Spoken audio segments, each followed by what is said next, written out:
Yeah, we're. Can you hear it? Can you hear it? Go, Mahogany. She demands respect, cause yep, she's grown. Ain't in the broke dog, ain't in the child's play, ain't in the game of dudes, just the cop pig. Yeah, he's had to try to win them shop of bodies, never on display. Keeps it on lock, 100 racks to the point. I wish I could rap. I wish I could do that. I'm serious. I really wish I could. That was Mahogany you were listening to. Mahogany Jones, everybody. Mahogany Jones. So, what is this? Where, you know, how did you know you could rap? Where's it coming from? It's something that I always secretly wanted to do and didn't even really know. I just grew up around music. My family was in the music industry. And my grandmother actually worked for Atlantic Records. And at the time they had an artist, her name was MC Light. And I can remember being like 10 and loving when my throat would get sore because I would memorize all her, I would remember her raps and spit them to my class. And it's like, yeah. But I started just like, I can't be a rapper, so I'll do poetry. And I would write poetry. I wrote poetry endlessly. And the same year I rededicated my life to Christ, is the same year I was like, I think I can do this, and I want to try. And I just went to work, and was like, yeah, I want to do this, and I can do this. Yeah, I used to think MC Light was really cool. Yeah, I used to think she was so cool. She was just easy, you know? Yes. She didn't seem hard like everybody. Yeah. She was just surprised you know. Oh yeah, MC Light was really cool. Yeah, what you trying to say, Kevin? But that's really cool. So you chose it. I think I chose it. It chose me. It chose me because I really battled a lot of insecurities. You know, a lot of females didn't rap. Right. I hated my voice. I did a small attempt when I hated my voice and heard it recorded and was just like, I'm good. I'm not supposed to do this. This is not for me. And I'll be honest with you, I was never crazy about my voice, my speaking voice too. And I'd get people saying on the phone. Actually, the first time I heard somebody else say, he has a nice voice, I'm like, what? What are they listening to? Right. No way. Right. I was really and you do have a really nice voice. No, so that's so funny. I have to really just forget about it. Yeah. Yeah, that's what I have to do. Because if I think about it, I'm like, but we're talking about you. So how did you guys get together? Me and Dre met through someone who's like a father to us. His name is Mike Peace, and he is definitely the father of one of the founding fathers of Christian hip hop. And what's the name? Michael Peace or Mike Peace. Mike Peace. Mike Peace. My name is Michael Peace, and I am the one, the Bronco on the mic until I'm done. Y'all gotta go get this. You gotta go check him out. Yeah, I've heard that before. And he had asked me to come and do Kingdom Bound. Like 5 years ago? 4 years ago? 4 or 5 years ago. 2000, yeah. And I saw this guy, and I was like, "Oh, he's so cool." Yeah. And then we just started he's cool, talking. Right? He's cool. And it was he's like cool. You're cool, just, Jay. You're cool. You know, he just was my adopted brother, and ever since then, it's been like that. Like, Every year, every August of every year, one of the biggest shows that we do together is Kingdom Bound, and it lists great artists: Toby Mac, Casting Crown, Third Day, Red, Jason Upton, Reggie Dabbs. It lists all of these people, all of these great artists, and all these major labels, and then Dre and Mahogany.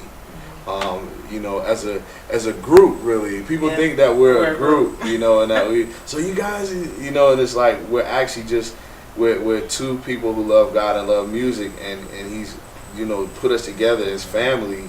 And we attack it as such. So that's really cool. Yeah. So you collaborated on your album. Yes. Right? Yes. And you guys heard that's Dre's album and you're on it. How many songs did you guys do together? Well, we did one song on my album together, but we did an entire mixtape together. We did an entire mixtape with DJ Sean Blue called Before Self Destruction. And that was just again one of those ideas. It was like, hey, let's just do it. Let's do it. Yeah. So we have a major song called "Shake the World." Yeah.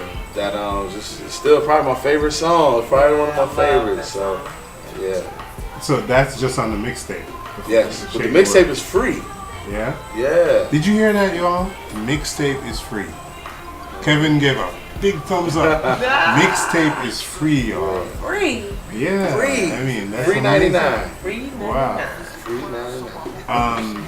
So you were telling me before that you were doing some broadcasting stuff. What was that about? That was way. I just want to know. way You know, back. what was that about? In my teens, well, I guess my early 20s, That's like last giving my way HOA. That's last week, y'all. That was last week. But yeah, me and two of my childhood best friends, we got together and we just said, yeah, let's do a show, beats, rhymes, and mic checks, and it was like a lifestyle show.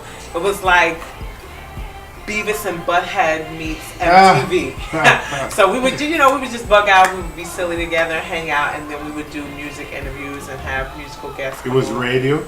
No, it was television. It was, and we had it was broadcast on public access in New York, and we were on for about 2 years, so it was cool. That was when long time ago. I want to say 2000.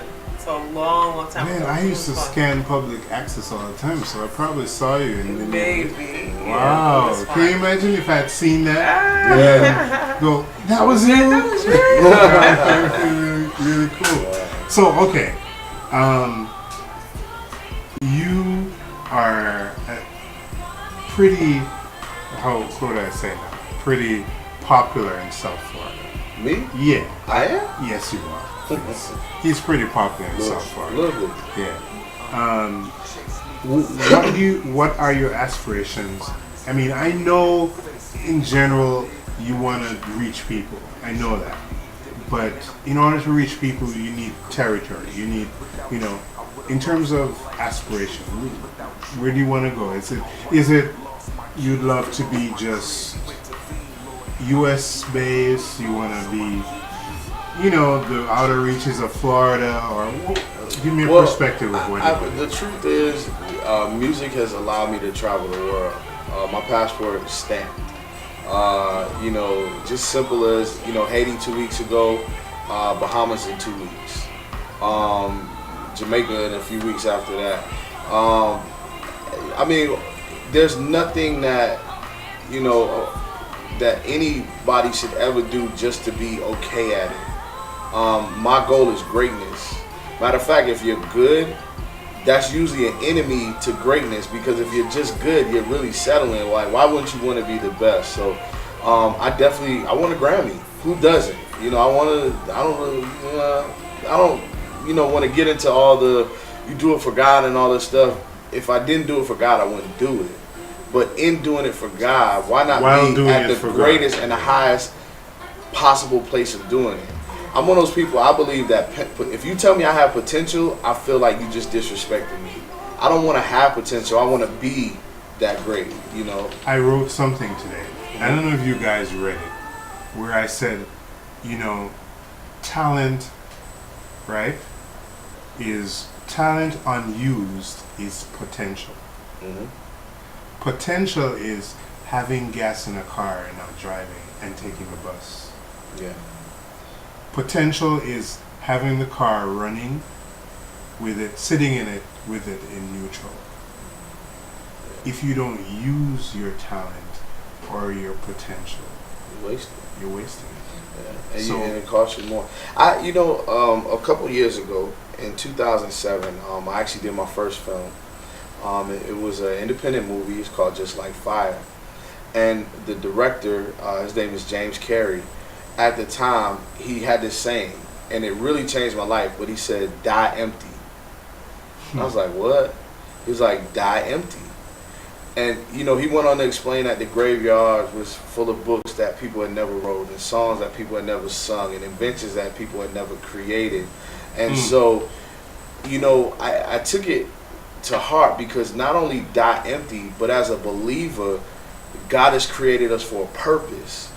And the purpose of our lives, is to glorify God, but also to fulfill what He's put on the inside of us. So why would I keep that to myself? Like, Why would I die full of all of these great things? And so, you know, that's another reason you see me with a lot of artists. I'm always giving whatever I have, whatever I know, because why keep it?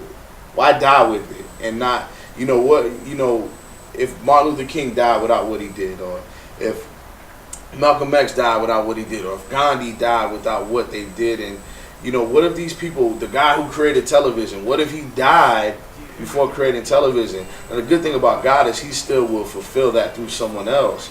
But that purpose was given, or that destiny was given to that man or that woman. And so I think that's important, that we be what God has created us for. It's amazing that I had the same thought, and that's why I wrote what I wrote today. That's what, read it, Marsha. I mean, that's really what I was thinking about. And, you know, we're thinking the same way. We're going to come right back and talk some more to Dre and Mahogany Jones. We'll be right back. Don't touch that mouse, y'all.